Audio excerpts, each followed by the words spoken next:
அனைத்து உணவு வணிக நிறுவனங்களில் பணியாற்றும் தொழிலாளர்களுக்கு டைபாய்டு மற்றும் மஞ்சள் காமாலை உள்ளிட்ட நோய்களுக்கு எதிராக தடுப்பூசி செலுத்தி மருத்துவ தகுதி சான்றிதழ் பெற வேண்டும் என்பன உள்ளிட்ட 14 வழிகாட்டு நெறிமுறைகளை உணவு பாதுகாப்புத்துறை வெளியிட்டுள்ளது. கூடுதல் தகவல்களை தருகிறார் எமது செய்தியாளர் முனாஃப். வணக்கம், விவரங்கள் என்ன? உணவு பாதுகாப்புத்துறை சார்பில் உணவு வணிகர்களுக்கு 14 வழிகாட்டு நெறிமுறைகளை வெளியிட்டிருக்கிறது தமிழக உணவு பாதுகாப்புத்துறை. அதில் குறிப்பாக அனைத்து உணவு வணிகர்களும் குறிப்பிட்ட இந்த இணையதளத்தில் விண்ணப்பித்து உணவு பாதுகாப்புத்துறை உரிமம் அல்லது பதிவு சான்றிதழ் பெற்றிருக்க வேண்டும் என தெரிவிக்கப்பட்டிருக்கிறது.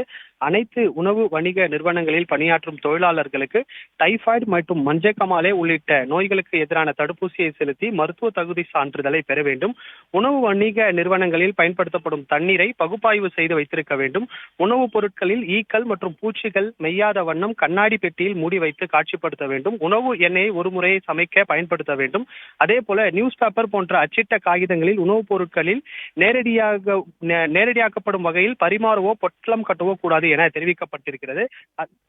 இந்த நிலையில உணவு பாதுகாப்புத்துறை சார்பில் இது போன்ற 14 வழிகாட்டு நெறிமுறைகளை உணவு பாதுகாப்புத்துறை சார்பில் வெளியிடப்பட்டிருக்கிறது.